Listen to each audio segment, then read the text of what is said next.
étranges qui jusqu'ici n'ont jamais été expliquées. On en avait déjà parlé, Laura, il y a déjà quelques années, puisqu'une équipe de télévision était venue tourner des images dans ce château. Hein.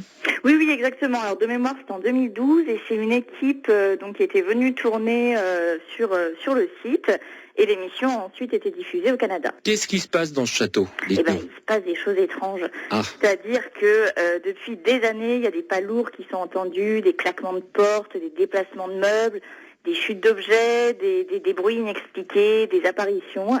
Et donc ça a commencé à peu près dans les années 1860. Même le maire de la commune dit que lui aussi, il a été témoin de phénomènes non expliqués. Il y a 7-8 ans à peu près, donc pendant un son et lumière, il y a une tête de femme qui a apparu à la fenêtre de ce qu'on appelle la chambre verte, donc qui est la chambre où en fait le plus d'apparitions se seraient produites. Alors, étrange cette chambre, parce qu'il faut savoir que ce château a brûlé en 1984, tout a brûlé sauf cette chambre verte. Exactement, c'est la seule des pièces du manoir qui en fait n'a pas brûlé pendant l'incendie. Alors, si on en parle encore aujourd'hui, et si vous le titrez aujourd'hui dans votre journal La Voile Bocage, c'est qu'une nouvelle équipe, mais cette fois-ci un peu plus scientifique, est venue à nouveau sur le terrain.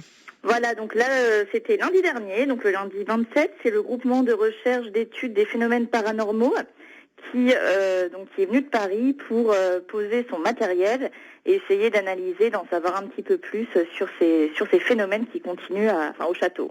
Alors, qu'est-ce qu'ils ont fait ? Ils ont fait des mesures, ils ont pris des photos. Comment ça s'est passé ? C'est ça. Donc en fait, ils ont fait des vidéos, ils ont fait des photos. Il y a un matériel également qui s'appelle le K2, donc qui mesure les champs électromagnétiques. Ils avaient également des caméras infrarouges. Ils avaient également mis en place une kinette qui permet en fait, avec justement l'infrarouge, de détecter la présence de personnes. Et donc ensuite, ils vont analyser tout ça cette semaine. Est-ce qu'ils ont trouvé quelque chose comme ça déjà ?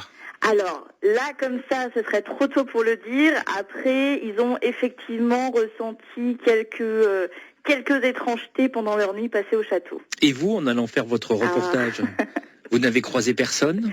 Alors, écoutez, moi, à part des personnes bien vivantes, j'ai pas croisé d'âme égarée. En tout cas, c'est à découvrir ce matin dans votre journal La Voile Bocage. Merci beaucoup, Laura. Bon 1er mai. Merci.